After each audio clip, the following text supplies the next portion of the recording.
존경하는 국민 여러분, 정진석 국회 부의장님과 선배 동료의원 여러분, 김부겸 국무총리님과 국무위원 여러분, 더불어민주당 비례대표 국회의원 김경만입니다. 우리는 지금 코로나19라는 어둡고 긴 터널을 지나고 있습니다. 백신 접종을 시작으로 끝이 보이나 싶더니 변이 바이러스의 출현으로 새로운 싸움이 시작됐습니다. 소상공인의 매출은 절반으로 뚝 떨어지고 10명 중 6명은 휴업이나 폐업을 고민하고 있습니다. 수많은 중소기업이 극심한 자금난을 은행 대출로 겨우 버티고 있는 상황입니다. 정말 녹록지 않은 상황에도 벤처 스타트업을 비롯한 중소벤처기업은 지난 1년간 코로나19 위기를 기회로 만들며 6만 7천 명의 일자리를 창출했습니다. 기업가치 1조 원 이상의 유니콘 기업으로 성장한 기업도 15개사에 이릅니다. 한국 경제의 버팀목이 되어지고 있는 중소벤처기업에게 이제는 국가가 버팀목이 되어줘야 합니다. 그러나 위급한 자에게 진통제 처방만 계속할 수는 없습니다. 회복에 대한 믿음을 심어주고 재활에 대한 책임을 다해야 합니다. 저는 오늘 대정부 질문을 통해 민생 경제의 온전한 회복을 위해 우리가 더욱더 관심을 두고 미리 준비해야 할 것이 무엇인지 말씀드리고자 합니다. 총리님 앞으로 나와 주시기 바랍니다.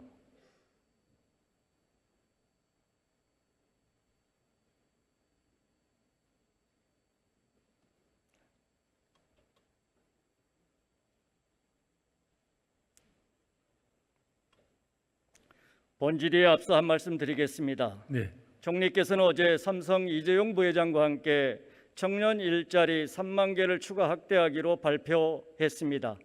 가뜩이나 어려운 시기에 코로나까지 겹쳐 청년들의 희망을 잃고 있는 상황에서 매우 반가운 소식이 아닐 수 없습니다. 이를 이재용 면죄부를 준다거나 경영활동을 용인한다고 해석하는 것은 다소 과한 확대 해석이라고 생각됩니다. 이에 대한 총리님의 소회와 청년희망 언 프로젝트에 대한 의지를 밝히는 한 말씀 부탁드립니다.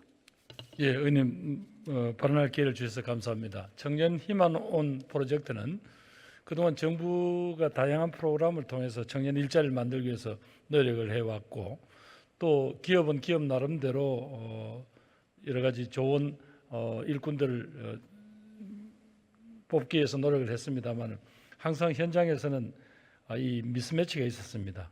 그래서 그러면 고용노동부 등 다양한 정도로 청년들에게 그 직업 훈련이라든가 이런 걸 하는 정부의 그런 어떤 프로그램과 또 기업이 가지고 있는 그런 효율성과 또 그에 걸맞는 노하우, 이걸 합치면 뭔가 청년들에게 좋은 기회를 만들 수 있지 않겠나 해서 청년 희망 온 프로젝트를 시작을 했습니다.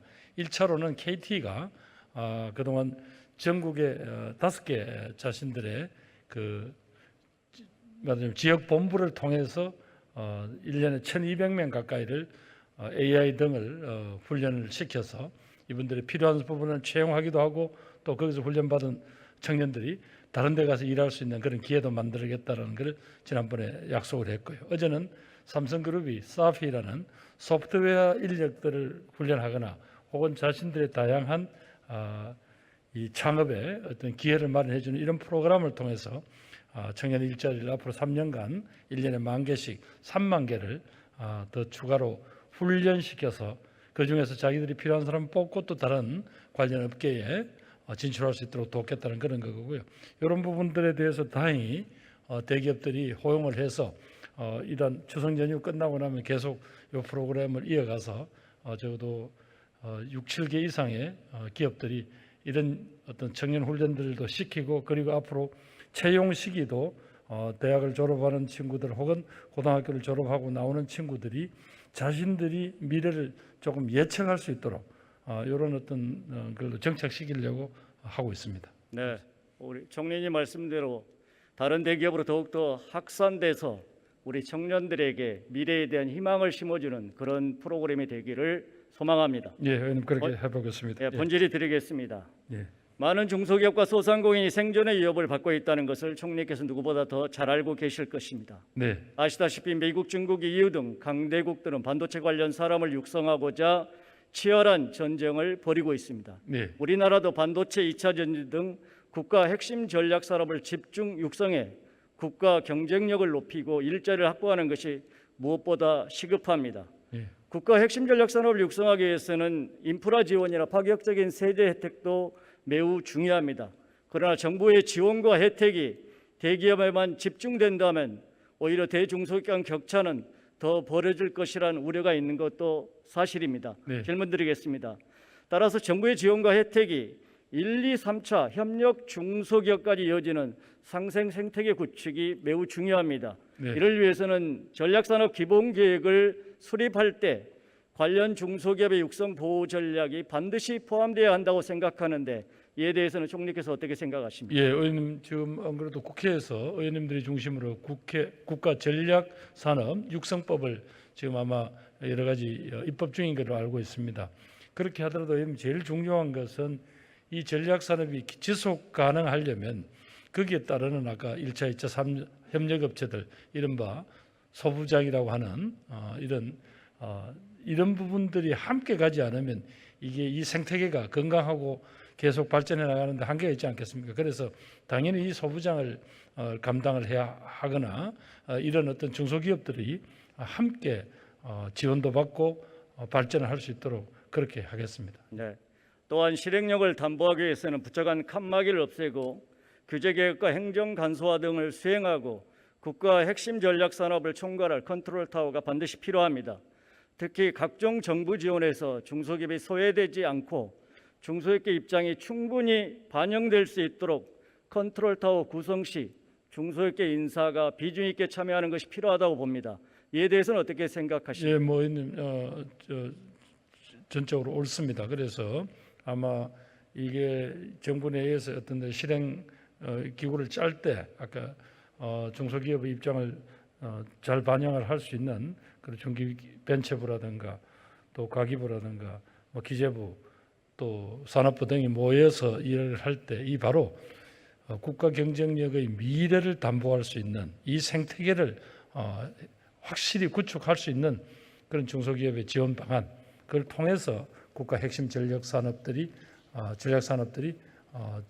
쭉 계속 발전해 나갈 수 있도록 그렇게 설계를 하고 그렇게 집행해 나가겠습니다. 네. 국가 핵심 전략산업 특별법 제정과 함께 4차 산업혁명 시대에 맞는 혁신 성장의 생태계를 구축해야 합니다. 이를 위해서는 기업의 혁신 성장을 가로막는 가장 큰 장애물인 낡고 불명확한 규제를 개선하는 것이 매우 시급합니다. 지난 4년간 문재인 정부는 규제 혁신을 위해 끊임없이 노력해 왔습니다. 그러나 아직까지 기업 현장의 체감도는 낮은 수준입니다. 기업들은 규제 샌드박스 제도부터 선보아야 한다고 입을 모으고 있습니다. 최초 2년, 연장 2년, 총 4년의 실증 특례 기간 내 법령을 정비하지 못하면 기업이 피땀 흘려 이룩한 성과는 모두 물거품이 되기 때문입니다. 한 스타트업의 경우 2년 전 ICT 규제 샌드박스로 지정됐고 정부 차관까지 기업을 방문해 격려했지만은 규제의 벽에 부딪혀 100억대 빚더미에 앉았습니다. 규제를 풀어주겠다는 정부의 약속을 믿고 기술 개발에 몰두한 기업 입장에서는 정부가 매우 원망스러울 수밖에 없습니다. 총리님, 이러한 사례가 발생한 원인이 무엇인지 점검하고 재발 방지책 마련도 필요하지 않겠습니까? 의원님 뭐 다양한 유형 무형의 규제들이 바로 우리 기업들을 목줄을 잰다라는 그런 비판을 받았기 때문에 우리 문재인 정부 들어와서는 바로 규제 샌드박스 그동안 여러 가지 제약 때문에 못했던 걸 한번 편안하게 해보고 또 거기에서 아까 이야기하는 가능성이 열리면 거기에 맞아서 제도를 바꿔주고 하겠다라는 그런 약속 아닙니까? 그래서 저희들이 와서 제법 저희들이 제도 계획을 했습니다. 근데 아마 의원님 말씀하시는 게 그게 이제 지난번에 오토바이 배달통 그거 하시는 분 말이죠. 네, 그렇습니다. 예, 안 그래도 뭐 그걸 봤습니다만 저희들이 뭐 굳이 2년 됐다고 해서 이제 2년 끝 뭐 그 사업 안 봐준다 이런 건 아니고요. 다만 이제 저도 알아보니까 그분이 원래 그 이제 시험 사업을 100대를 가지고 해보겠다. 왜냐하면 결국 이제 국민의 안전을 해치면 안 되니까. 이 규제 샌드박스도 제일 중요시하는 게 이 안전을 해치지 않는다라는 그 단서는 반드시 있습니다. 그래서 기다렸더니 이분이 어떻게 조건이 어려워서 그랬는지 모르지 17대밖에 실질적으로 실정을 못했더라고요.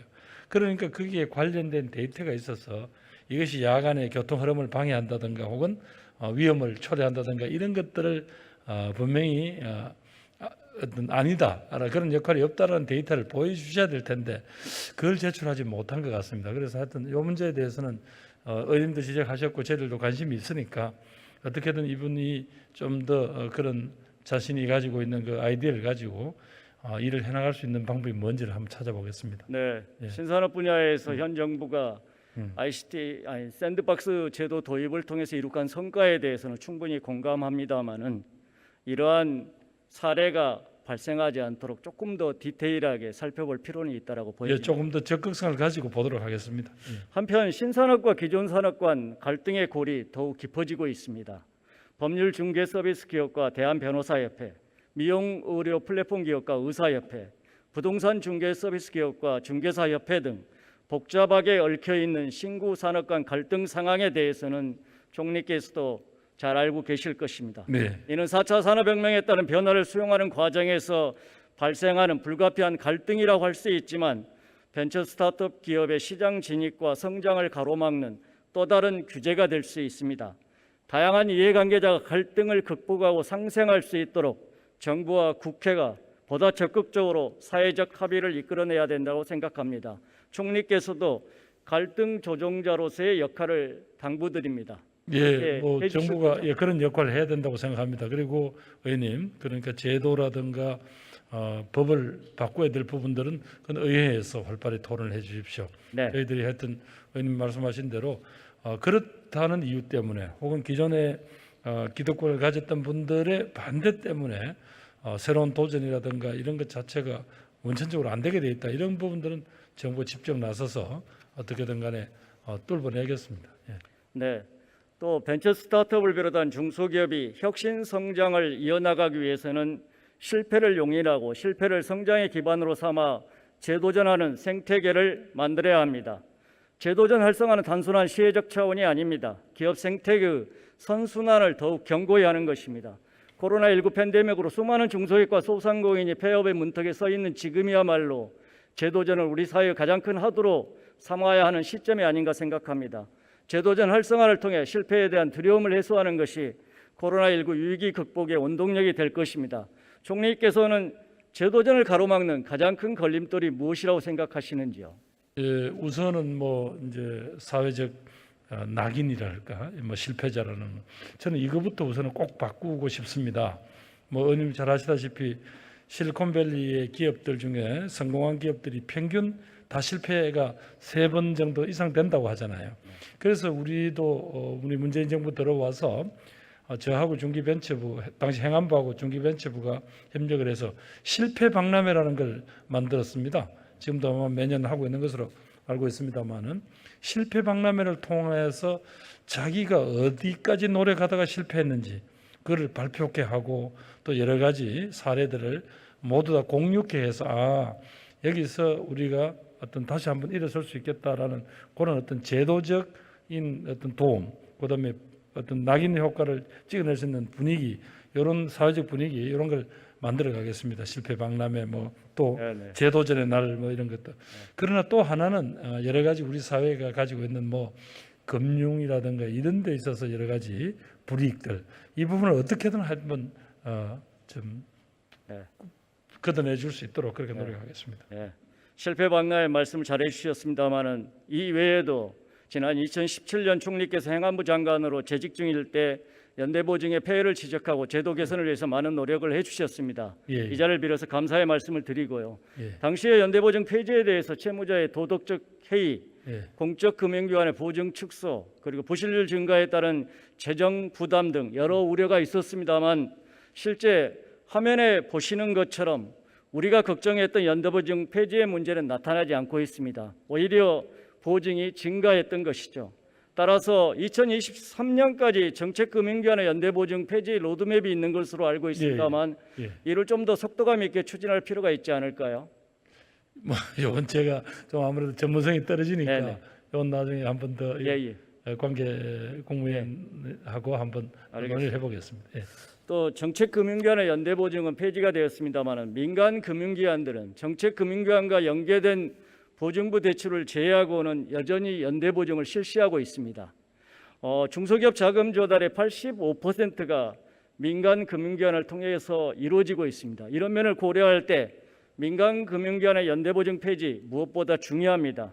총리님, 현장에서는 민간 금융기관의 연대보증을 폐지하지 않으면은 제도적 지원이 의미가 없다고들까지 하소연하고 있습니다. 민간 금융기관의 연대보증 폐지 어려운 문제지만은 좀 적극적으로 검토해야 될 때가 아닐까요? 우리 사회의 변화를 생각한다면 적극 검토해야 한다고 봅니다. 왜냐하면 사실상 이제 금융기관들도 그분에 대한 신용이라든가 이런 것들을 자신들이 하나하나 말하자면 평가할 수 있는 그런 역량을 키워야 되지 않습니까? 그리고 어찌 보면 아마 이 제도가 아직도 존치되는 이유는 그런 뭐 이럴 때 법인 대표라든가 이런 사람들의 일종의 도덕적 해이라든가 이런 걸 막기 위한 그럴 텐데 오히려 그게 지금 족쇄가 되어서 앞으로 나아가고 활발한 이런 게 벤처 생태계라든가 이런 데 대해서 오히려 그런 데를 되고 있다는 여러 가지 지적을 알고 있습니다.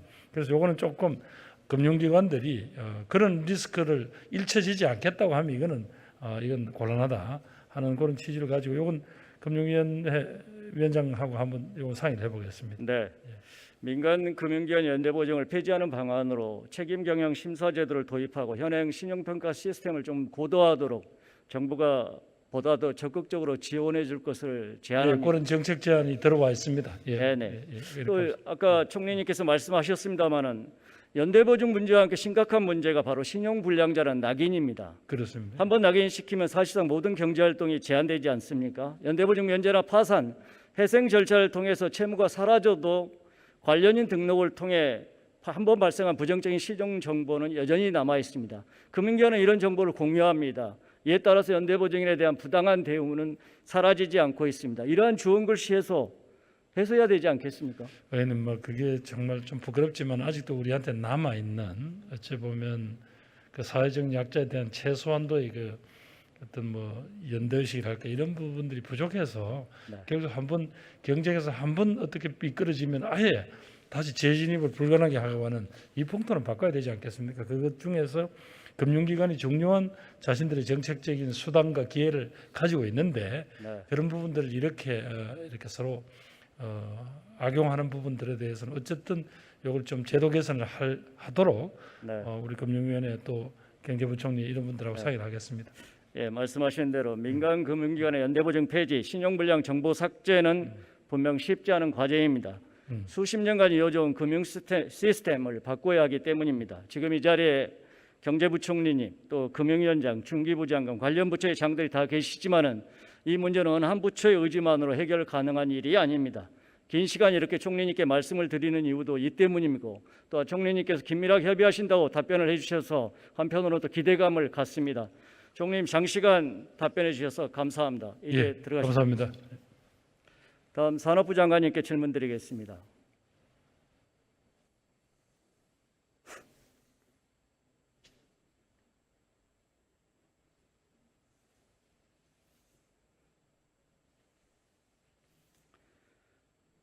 장관님, 최근 반도체를 비롯한 국가 핵심 전략산업 육성이 산업계의 가장 큰 화두입니다. 저는 국가 핵심 전략산업 육성 정책의 중심은 중소벤처기업이 되어야 한다고 생각합니다. 왜냐하면 반도체 밸류체인에 수많은 중소벤처기업이 참여하고 있기 때문입니다. 지금의 반도체 강국을 이룬 것이 대기업이었다면 앞으로의 반도체 신화는 경쟁력이 있는 중소벤처기업이 뒷받침되어야 한다고 생각하는데 장관님께서는 어떻게 생각하십니까? 예, 의원님 말씀에 전적으로 공감을 합니다. 저희가 19년도에 일본의 그 수출 규제가 있을 때, 그래서 우리 반도체 생태계가 어려움을 겪을 때 이를 극복해낼 수 있는 게 우리 반도체 중소기업들의 소부장 기업들의 역량이었습니다. 그래서 앞으로도 우리 소재 중소기업 또 그리고 하드웨어 쪽은 소재 중소기업, 장비 중소기업, 그리고 소프트웨어 쪽은 페미니스트 기업, 이런 중소기업들이 역량을 키워나가는 게 우리 반도체 산업의 미래에 크게 필요하다라고 생각합니다. 예, 답변 중에 있었습니다만은 반도체 밸류체인에서 중소벤처기업들은 이미 대기업이 자리 잡고 있는 파운드리보다는 팹리스와 칩리스 단위에 다수 포진해 있습니다. 따라서 중소벤처기업 중심의 반도체 산업 육성을 위해서는 바로 이러한 팹리스와 칩리스 단위의 기업을 지원하고 육성하는 데 초점을 맞춰야 한다고 생각합니다. 여기에 대해서 조금 뭐 정부 계획이 있다면 말씀해 주시기 바랍니다. 예, 의원님 말씀대로 저희가 이제 D램에서는 세계에서 제일 잘하고 있습니다만 이제 시스템 반도체 부분에서 우리가 더 약진을 해야 되는데 상대적으로 우리 좀 약한 부분이고요. 우리가 지금 페미니스트 기업이 한 500개, 150개 내지 한 200개 정도 지금 있는 것으로 좀 추정이 됩니다. 이제 이 업체들이 아직은 좀 영세하고 특히 좀 더 지원해 줄 수 있는 인프라가 여러 가지로 좀 부족해서 지난번 5월달에 저희가 K 반도체 전략을 발표를 할 때 이 페미니스트 기업들을 지원해 줄 수 있는 지원센터 또 이런 테스트베드 이런 부분들을 보강해 주는 정책 준비를 하고 있고요. 또 저도 페미니스트 기업들하고 간담회를 가졌었습니다만은 이 전문 인력의 부족을 많이 지적을 합니다. 특히 석박사 인력의 부족을 많이 지적을 해서 제가 전체적으로는 2030년까지 36,000명의 반도체 전문 인력을 양성을 하려고 합니다만은 많은 인력들이 우리 페미니스트 기업들의 창업이라든지 또 R&D 인력으로 진입할 수 있도록 도와드리고 이를 뒷받침할 수 있는 R&D 프로그램도 앞으로 크게 확충해 나가도록 하겠습니다. 네. 2년 전 일본의 수출 규제를 잘 극복할 수 있었던 이유는 정부와 대기업, 중소기업이 적극적으로 연대하고 협력했기 때문입니다. 이미 지난 코로나19 주사기 마스크 생산 과정에서 우리는 대중소기업 상생 협력의 성공 사례를 보았습니다. 반도체를 비롯한 신산업 분야에서도 이러한 협력 생태계 계속해서 구축해야 된다고 생각하는데 어떠십니까? 예, 말씀하신 대로 저희가 일본 소부장 위기를 극복할 때도 수요 대기업들이 생산 라인을 개방을 해서 우리 소재 또 장비 기업들이 거기서 테스트할 수 있는 이런 협업이 큰 도움이 되었습니다. 우리 페미니스트 기업들도 대기업 파운드리를 좀 더 활용할 수 있는 기회를 좀 더 늘리고 이에 대한 마중물로의 금융 지원 같은 것도 확대하는 이런 방안을 저희가 고민하도록 하겠습니다. 네, 감사합니다. 들어가셔도 됩니다. 다음 중소벤처기업부 장관님.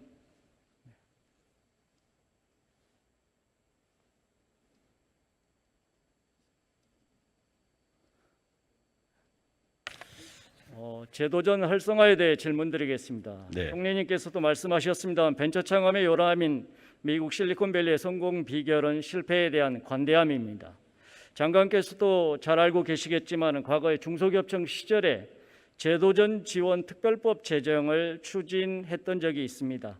민간금융 간의 연대 보증이나 신용불량 낙인과 같은 이러한 걸림돌을 제거하고 제도전을 종합적으로 지원하는 이러한 특별법 한번 마련해서 시급히 추진할 필요도 있다고 생각하는데 장관님 어떻게 생각하십니까? 네, 의원님 말씀대로 이 제도전에 대해서 종합적으로 지원이 필요하다는 것에 대해서는 저도 그 필요성에 대해서 공감을 합니다. 정부는 아시다시피 2016년에 창업지원법을 통해서 그와 연관된 이제 법적인 제도를 마련한 적이 있습니다. 최근에 신사업 진출과 또 제도전을 위한 여러 가지 촉진 방안을 수립해서 시행 중인데요. 경영위기 업종들이 제도전할 수 있도록 예를 들면 이제 부실 발생 이전 단계, 그리고 또 회생 단계, 또 재창업 단계 이렇게 단계별로 맞춤형으로 지금 진행을 하고 있습니다.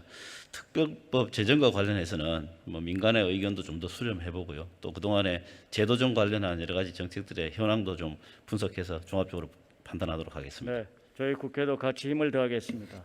아울러서 재창업 지원의 기준인 성실 경영 평가제도 있지 않습니까? 네, 이 그렇습니다. 부분 좀 실효성 있게 개선할 필요가 있다고 생각하는데 그래서 정말로 좀 말씀하신 여러 가지 제도전 지원 종합 프로그램이 실질적으로 작동될 수 있도록 같이 시너지 효과를 발휘하게 할 필요가 있다고 생각하는데 어떻게 생각하시나요? 그렇습니다. 이 성실 경영 평가제도 굉장히 중요한 요소입니다.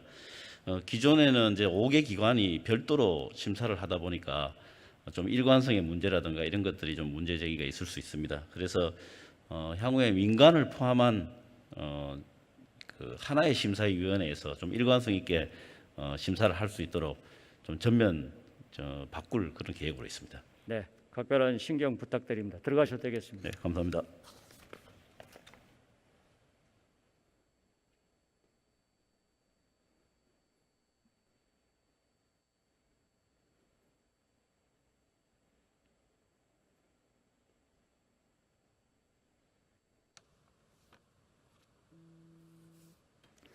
존경하는 국민 여러분, 선배 동료 의원 여러분, 화면에 보이시는 것은 유럽 중소기업법의 10가지 대원칙 중 제2원칙입니다. 그 원칙은 파산에 직면한 정직한 기업가들에게 신속한 회복과 재기 기회의 보장입니다.